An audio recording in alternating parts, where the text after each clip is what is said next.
Assalamualaikum warahmatullahi wabarakatuh. Perkenalkan, nama saya Isu Prihatin, CGP Angkatan 6 dari SMK Negeri 1 Rengas Dengklok, Kabupaten Karawang. Di sini saya akan melakukan percakapan pra-observasi sebelum besok melakukan observasi supervisi akademik di kelas yang akan dilaksanakan oleh rekan saya. Di sini, perkenalkan, ini adalah rekan saya. Silakan Ibu. Kan nama saya Ibu Deis Mariam. Saya ngajar produktif TKJ yang kebetulan matanya itu dasar-dasar teknologi jaringan komputer. Ya, baik. Bu Deis, gimana, sehat? Alhamdulillah. Alhamdulillah ya. Ya, jadi baik. Jadi mengenai besok ya Bu ya, kegiatan observasi supervisi akademik. Jadi sebelumnya saya ingin ngobrol dulu nih dengan Bu Deis. Jadi tujuan obrolan kita kali ini tuh ingin mengetahui sejauh mana persiapan yang sudah Bu Deis persiapkan untuk supervisi akademik besok, Bu. Ya, yang saya persiapkan yaitu modul ajar untuk besok. Perangkat ajar. Nah, gitu, perangkat ajarnya ya Bu ya. Jadi modul ajar itu adalah RPP mungkin ya Bu ya kalau dulu. Iya, baik. Nah, kemudian setelah di RPP itu atau di modul ajar itu kan pasti ada tujuan ya Bu ya. Tujuan yang ingin dicapai. Nah, tujuan yang ingin dicapai itu apa Bu? Kebetulan untuk tujuannya pertama kan materinya itu tentang dasar-dasar perangkat jaringan komputer. Nah, kemudian tujuannya yaitu anak bisa menjelaskan tentang peralatan jaringan komputer. Kemudian kedua, siswa dapat mengidentifikasi peralatan jaringan komputer. Kemudian ketiga, siswa dapat mampu menggunakan alat jaringan komputer tersebut seperti router, switch, dan yang lainnya. Ya, baik. Nah, kemudian metode apa nih yang ingin Ibu laksanakan besok? Kebetulan untuk metode yang saya akan pakai yaitu project based learning. JBL ya Bu ya? Iya. Nah, kemudian bisa diceritakan tidak Bu langkah-langkah kegiatan pembelajarannya besok? Untuk pembelajarannya besok itu mungkin pertama anak berdoa ya. Kemudian setelah berdoa absen kan, saya absen dulu. Kemudian menanyakan kondisi anak, kesiapan anak untuk pembelajaran hari tersebut. Kemudian motivasi ke anak. Terus melakukan pertanyaan pematik. Itu berarti di pendahuluan ya Bu ya? Ya, kalau untuk kegiatan intinya itu sendiri gimana Ibu? Kalau untuk intinya yaitu saya memaparkan materi tersebut ya melalui fokus. Kemudian anak melihat tayangan fokus tersebut tentang materi dasar-dasar jaringan komputer. Nah, setelah itu sudah paham, kemudian saya apa lagi Bu setelah itu? Kegiatan anak di inti itu? ya mungkin melaksanakan job sheet yang saya berikan, yaitu menjelaskan dulu peralatan jaringan tersebut. Berarti ada job sheet atau LKPD ya, mungkin ya Bu ya, yang harus dikerjakan oleh siswa ya, baik. Nah, kemudian ketika biasanya nih setelah melakukan langkah-langkah pembelajaran tersebut ya, sampai dari pendahuluan sampai akhir, biasanya ada kendala tidak Bu? Ada Bu, biasanya kendalanya kan kalau produktif itu waktunya lama ya. Ada 4 jam. 4 jam, oh iya. 4 jam, jadi kendalanya mungkin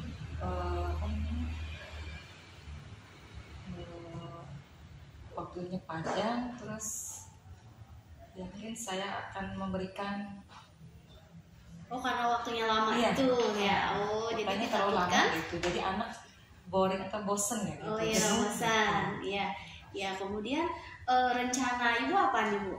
Supaya kendala tersebut itu bisa apa dihilangkan gitu lah, dikurangi. Jadi tadi yang merasa bosan itu siswa. Nah, gimana? Ya, mungkin saya akan memberikan apa ya? Ice breaking-nya gitu, untuk ice breaking. Jadi anak biar nggak terlalu lama jenuh gitu ya. Jadi nggak terlalu monoton gitu. Iya. Gitu. Ya bagus itu, Bu. Ya, jadi supaya anak itu tidak bosan ya, Bu ya. Kebayang 4 jam gitu ya di kelas.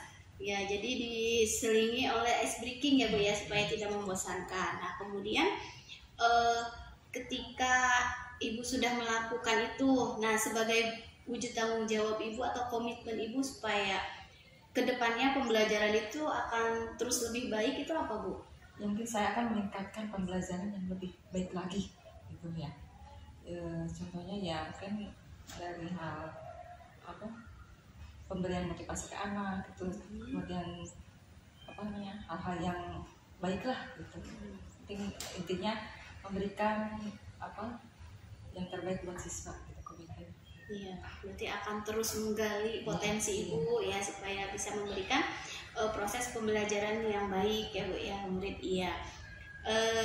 Jadi itu, Bu ya, tujuan kita ngobrol-ngobrol supaya nanti besok itu ketika observasi ibunya merasa tenang, kemudian sudah ada persiapan juga ya, Bu ya. Semoga besok proses supervisi akademiknya berjalan lancar ya, kemudian materi bisa disampaikan dengan baik dan tujuannya tercapai. Baik, Bu Deis, makasih ya, sama-sama, sebelumnya. Jadi besok kita ketemu di kelas ya, Bu ya. Iya, untuk supervisi akademik ya. Ya, demikianlah obrolan pra observasi supervisi akademik yang akan dilakukan besok ya. Terima kasih.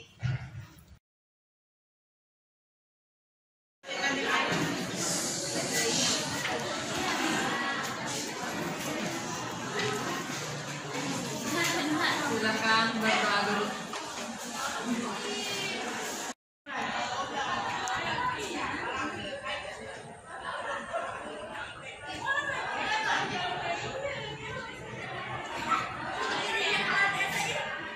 Selesai bersalam.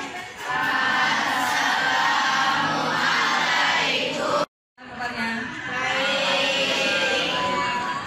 Hari ini siapa yang nggak masuk? Kenapa? Satu orang?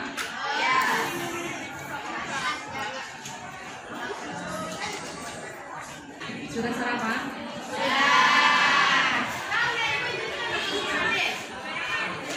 Semangat ya hari ini ya. Oke.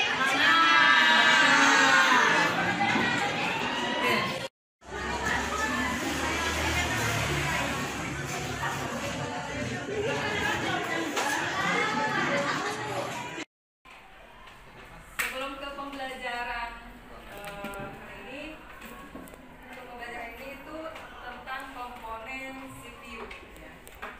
Sebelum ke komponen CPU, kemarin kan kalian belajar tentang perangkat keras jaringan komputer. Itu ada 10 alat perangkat keras jaringan komputer. Nanti hari ini kalian belajar tentang komponen CPU. Ada berapa komponen CPU? 10. Bisa disebutkan? Silakan. Pembelajaran hari ini Ibu sampaikan itu tentang menjelaskan komponen CPU. Kalian harus menjelaskan tentang komponen CPU. Kemudian mengidentifikasi komponen yang ada di CPU. Terakhir kalian mengkomunikasikan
Kalian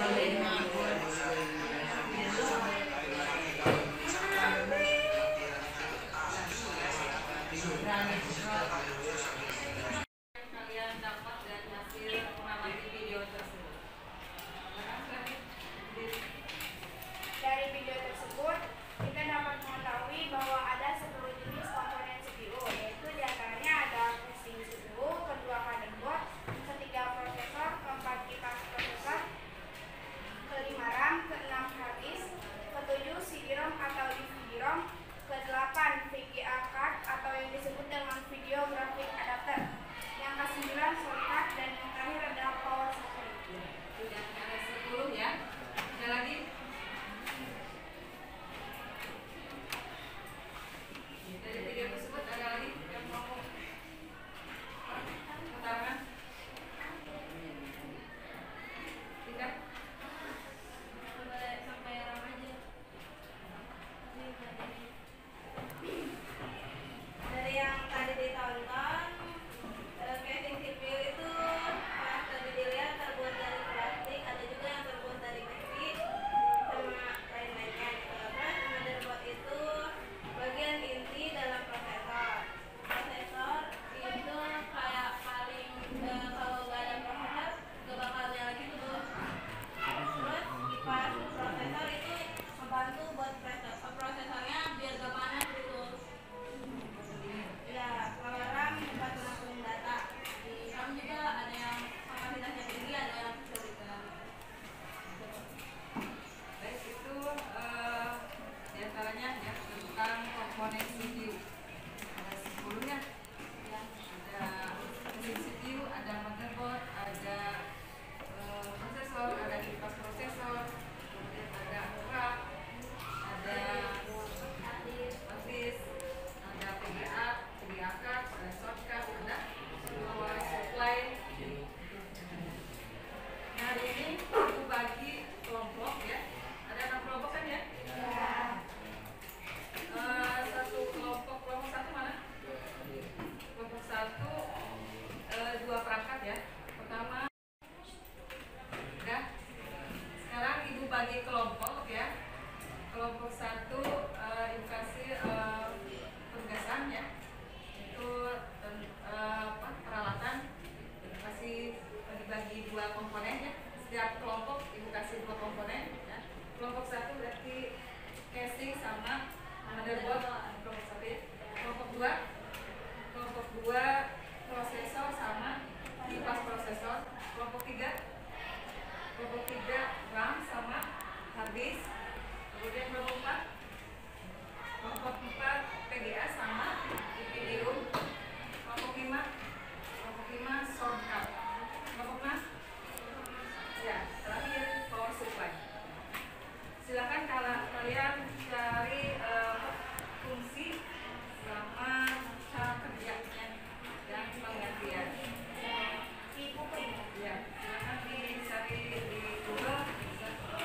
Tulis. Siang 2, sore 3, malam Tik. Pagi, siang, sore, malam. Siang, malam.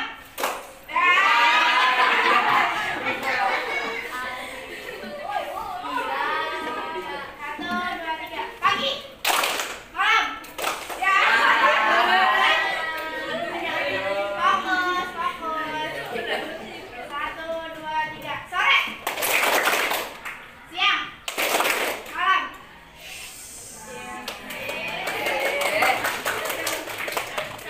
Siang, terima kasih. Assalamualaikum warahmatullahi wabarakatuh. Waalaikumsalam warahmatullahi wabarakatuh. Di sini kami akan mempresentasikan tentang perangkat CPU yang ada di dalam CPU. Pengertian casing.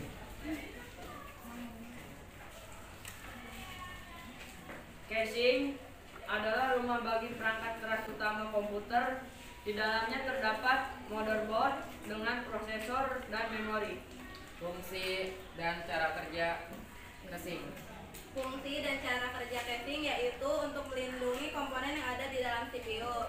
Jadi fungsi itu sama kayak cara kerjanya gitu, sama-sama untuk melindungi ya perangkat yang ada di dalam CPU. Motherboard. Pengertian motherboard.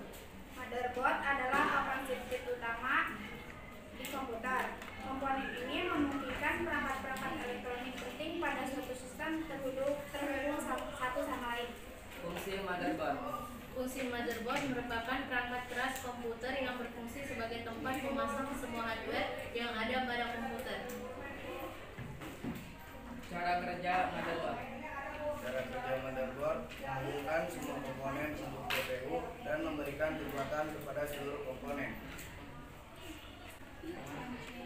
Jadi casing itu ini ya, yang ini. Terus motherboard itu yang ini guys, ada di dalam ini tahu kan?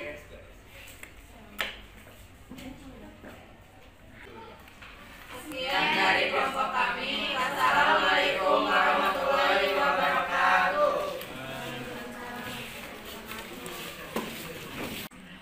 Assalamualaikum warahmatullahi wabarakatuh. Waalaikumsalam warahmatullahi wabarakatuh. Kami dari kelompok 2 akan mempresentasikan alat yang ada di dalam perangkat CPU. Yang pertama adalah pengertian prosesor. Prosesor adalah sirkuit inti yang menjalankan seluruh operasi perangkat. Bisa dibilang prosesor adalah otak dari perangkat. Fungsi prosesor berfungsi mengendalikan seluruh komputer, mengolah data, serta mengeksekusi seluruh sistem operasi yang diinstalasikan di dalam komputer. Cara kerja prosesor dengan membaca instruksi untuk melakukan tindakan tertentu. Instruksi dirangkai bersama sehingga ketika dijalankan secara real time, instruksi tersebut membentuk pengalaman komputer. Semua yang dilakukan di komputer harus diproses oleh prosesor. Pengertian kipas prosesor. Kipas prosesor menggunakan sebuah kipas yang akan menempel pada casing komputer, bahkan lokasinya tepat di bagian atas casing.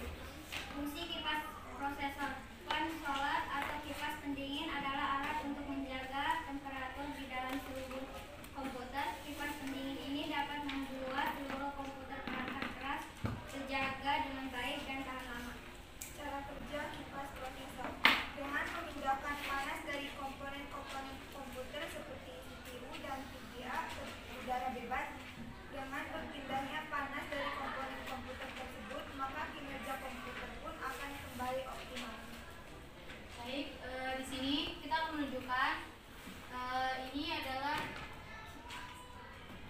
kipas prosesor dan prosesornya ada di dalam kipas prosesor. Ini kipasnya, kipas prosesor. Prosesornya ada di dalam kipas prosesor. Baik, sebelumnya ada yang ditanyakan? Tidak ada? Sekian dari kelompok kami. Wassalamualaikum warahmatullahi wabarakatuh. Waalaikumsalam.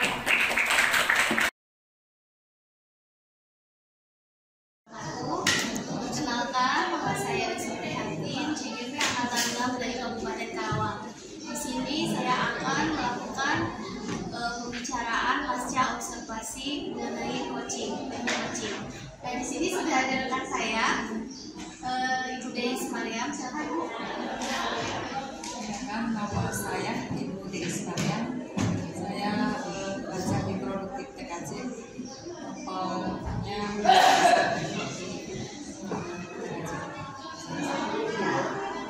Kemudian di sebelah kanan saya di sini ada Ibu Hajah Hayati selaku Ibu PP 036. Baik, di sini mulai saja. Gimana Bu Deis? Kemarin kita sudah melakukan observasi ya. Jadi saya masuk ke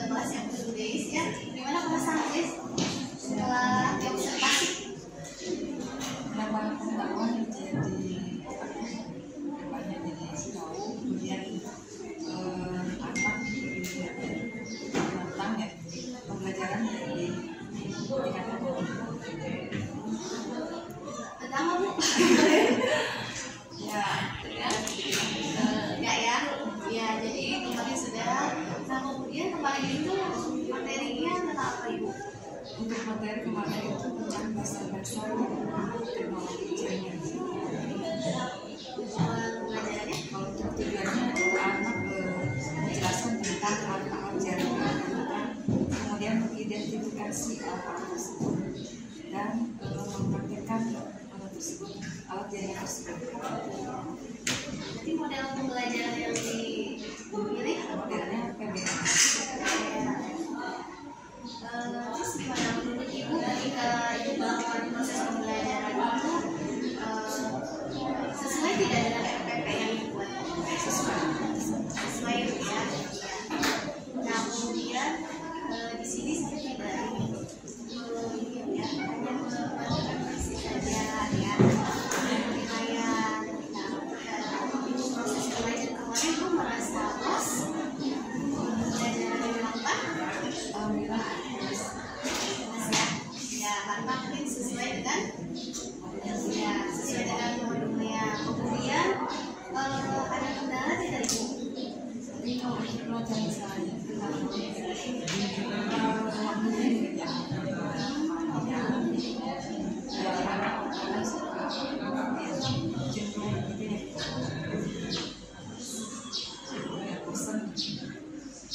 Jadi karena waktu ya.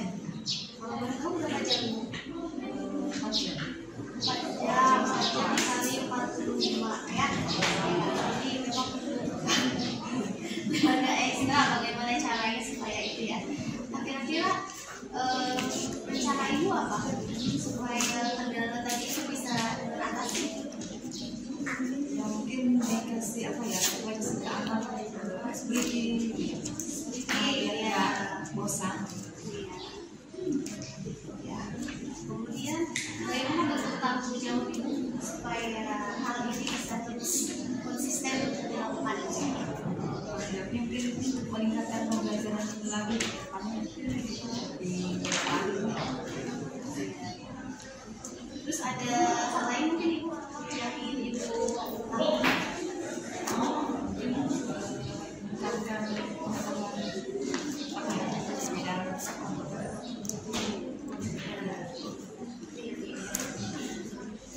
Jadi Ibu terima kasih atas waktunya. Ya kemarin kita sudah melakukan pra-observasi, kemudian observasi dan sekarang pasca observasi.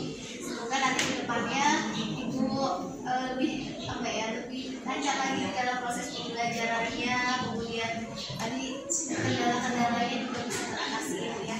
Ya terima kasih.